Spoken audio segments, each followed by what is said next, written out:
غوره د یو انسان لپاره دار چې د خپل حیوان په خپل باندې ذبح کی او کله حیوان په خپل باندې نشي ذبح کولی نو بیا د حیوان د ذبح ټیم ته حاضر شي نو د رسول الله مبارک لور حضرت فاطمه الزهرا رضی الله تعالی عنها د نبی علیہ الصلوۃ والسلام باندې ډیره زیاته ګرانه لور وا کشر لور رسول الله مبارک حضرت علی رضی الله تعالی عنہ بیبي وا نبی علیہ الصلوۃ والسلام ته دومره ګرانه چې کله رسول الله مبارک په سفر باندې وته د ټولو نه اخر کې د دې کور ته راغی او کله چې بر سفر نه واپس کور ته راته د پیغمبر علیہ الصلوۃ والسلام با اول درې کور ته ورغی درې وجه دا وا چې د دې د نبی علیہ الصلوۃ والسلام سره د جدای دا وقت ډیر زیات کمی اخر کې به ورغی او بیا به اول کې چیرې د دې کور ته ورغی دا پر رسول الله مبارک باندې ډیر زیات مینه نبی علیہ الصلوۃ والسلام پر باندې ډیر زیات مین کور ته بشرتا خاون یعنی حضرت علی رضی الله تعالی خوراک راوړ نو د دې باندې تیرې د ترسو پر وای خپل پلار لنو رسوله دغه په کې سن وکړي نو نبی علیہ الصلوۃ والسلام یو پیر ناسو نو داراله دا س ټیم دی چې هغه ټیم کې عموما خلک د کور نه وسی داراله رسول الله مبارک عادت دا چې اکثر به داراله نو نبی علیہ السلام بر خپل زینه پاسره او په ځای باندې ودا کینه ولا ډیر زیات مینه وسره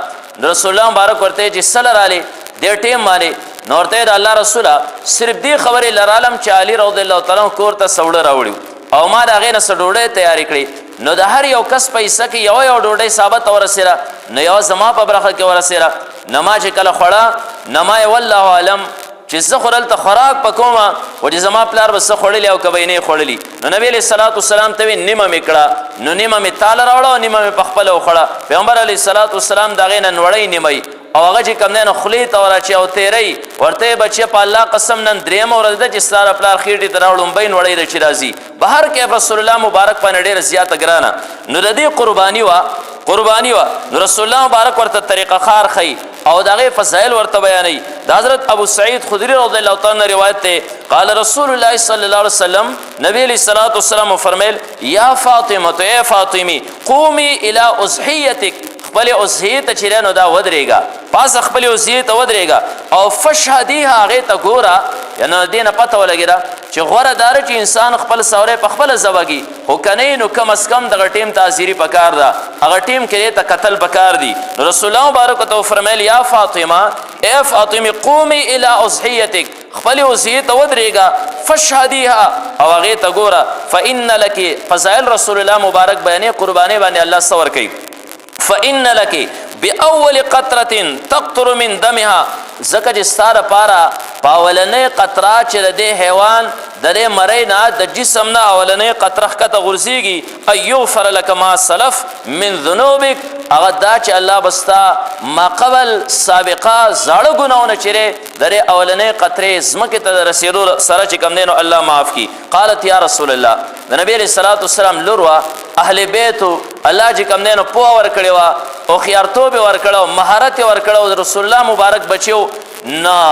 دې چې کم دی د امت لپاره لګا ثاني راوستا نو تاسو وک یا رسول الله اے د الله رسوله علنا خاصه اهل البيت او لنا وللمسلمين د الله رسول دارا ته وایا چې دا فضیلت صرف زمونږ د اهل بیت لپاره دی ستاره کورنۍ لپاره دی ستاره ټبرداري لپاره دی چې پاولنې قطرې سره د انسان ګناونه معاف کی کا او لنا وللمسلمین کوم موږ د پاره هم دی او د تمام مسلمانانو د پاره نور هم دی هر مسلمان چې راسي کوي د قربانی دا زناور قطرخ کا تسمه کی تور رسی الله دې ګناونه معاف کوي قال بل لنا وللمسلمین نبی علیہ السلام فرمایل چې نا دا صرف زمونږ د پاره نه دی بل لنا وللمسلمین دا زمونږ د پاره هم د اجر دی او د نور مسلمانانو د پاره ټول مسلمانانو د پاره هم د اجر دی نو دا د هر یو مسلمان د پاره اجر دی چې د عید الاضحى پورز د غټ اختر پورز باندې د یو حیوان د جسم نه د مرینا د وینې قطره چې کم دینه وساسي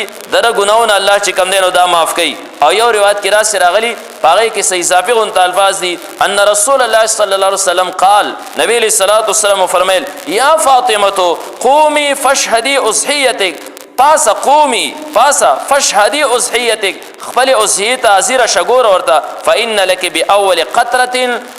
تقطر من دمها مغفرة لكل ذنب دا سي الفاظ راغلي زکه ستاره پاره پرې قربانې کې د اولنې قطرې ویني سره چې د دې راوي نخکته اول اساسي نو مغفرة لكل ذنب د ټولو ګناهونو لپاره مغفرت دی. او بیا مزید الفاظ رسول الله مبارک ډېر د خوند وی. رسول الله مبارک فرمای اما انه یجاء بلحمها ودمها توزه فی میزانک 70 ضعفا. دغه حیوان چې تعالی قربانې پر ځواني قرباني کا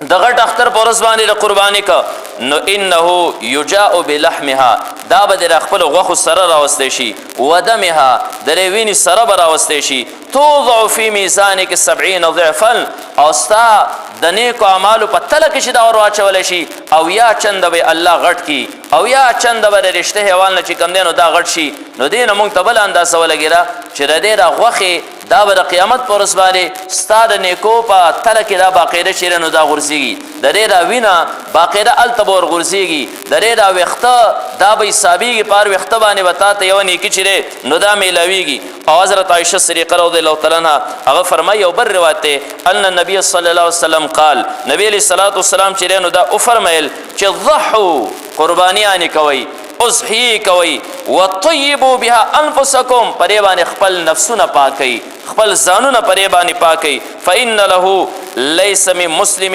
يوجه الضحية الى القبلة. ځکه کم یو مسلمان چې د اختر په ورځ باندې خپل اضحیه خپل قرباني دا قبلی طرف ته وګرځي د ذبح کولو لپاره. ځکه انشاءالله طریقې به وایو چې قرباني به قبلی طرف ته ګرځي چې کم سړی ذبح کول کوي د مخ په هم قبلی طرف ته کم حیوان ته ذبح کوي مخ په هم قبلی طرف ته. نو فإنه ليس من مسلم يوجه الضحية الى القبلة. کم یو مسلمان چې خپل اضحیه خپل قرباني دا قبلی طرف ته ذبح کولو د پاره وګرځي الا كانت دمها وصوري یو اضافي شی پکې رسول الله مبارک بیان کړ چې هغه به هم د قیامت پر ورځ په کار راځي الا كانت دمها مگر دغه حیوان وینه چې دا وفرسها او دغه غشان چې کم دی وصوفها دغه چې نو دا وړي چې دا حسنات محضرات فی میزانک یوم القیامه دا بر قیامت پر ورځ باندې د نیکو په شکل کې حاضر شي او ستا عمل طرف ته یعنی ستا میزان او تلی طرف ته چې کم دی نو دا به ورواچولی شي. نو د دې نه پته ولګېده چې کم حیوان دا د الله د رضا لپاره ذبح شو د قربانۍ په ورځ باندې ذبح شو د دې ښکرونه هم په کار رالل د دې هډوکې هم په کار رالل د دې وینه هم په کار راله د دې غشان هم په کار رالل د دې وړې هم په کار راله د دې عام ویښته هم په کار رالل هېڅ څیز د دې چې کم دی نو دا ضایع کوي الله تعالی نه دا د قیامت په ورځ باندې ستا د نیکو هغه تلې ته چې کم دی نو الله ورچوي. نو الله څومره قدردان دی د دې انسان د اعمالو څومره چې کم دی نو قدر الله تعالی کوي په دې وجه باندې چاله الله تعالی وس ورکړی استعداد یې ورکړی توفیق یې ورکړی. زموږ ډېر مسلمانان داسي چې ظاهره سره ته ګورې د هغه صاحب نصابي مالداري الله توان ورکړی طاقت یې ورکړی وس یې ورکړی او د وس رسې چې دی قرباني وکړي خو د هغې دپاره دی مختلفې هیلې چې کوم دی نو دا جوړوي او ځان د قربانۍ نه بچ کړي. دا خپل ځان له دوکه ورکول دي خپل ځان له دوکه ورکول دي د دې دومره لویو فضایلو نه ځان هغه چې کوم دی نو محرومه ساتل دي. په دې وجه باندې کوشش کول دا پکار دي چې الله تعالی په چا باندې قرباني واجب کړې ده صاحب استطاعت دی دی صاحب نصاب دی دی چې دی نو قرباني ترک نه کي. نو دا څه نه څه فضایلو ګورئ یو موټی به طورې نمونه نور د رسول الله مبارک روایت چې کوم دی نو د دې نه ډک دي فضایل نبي علیه الصلاة والسلام ډېر زیات بیان کړي.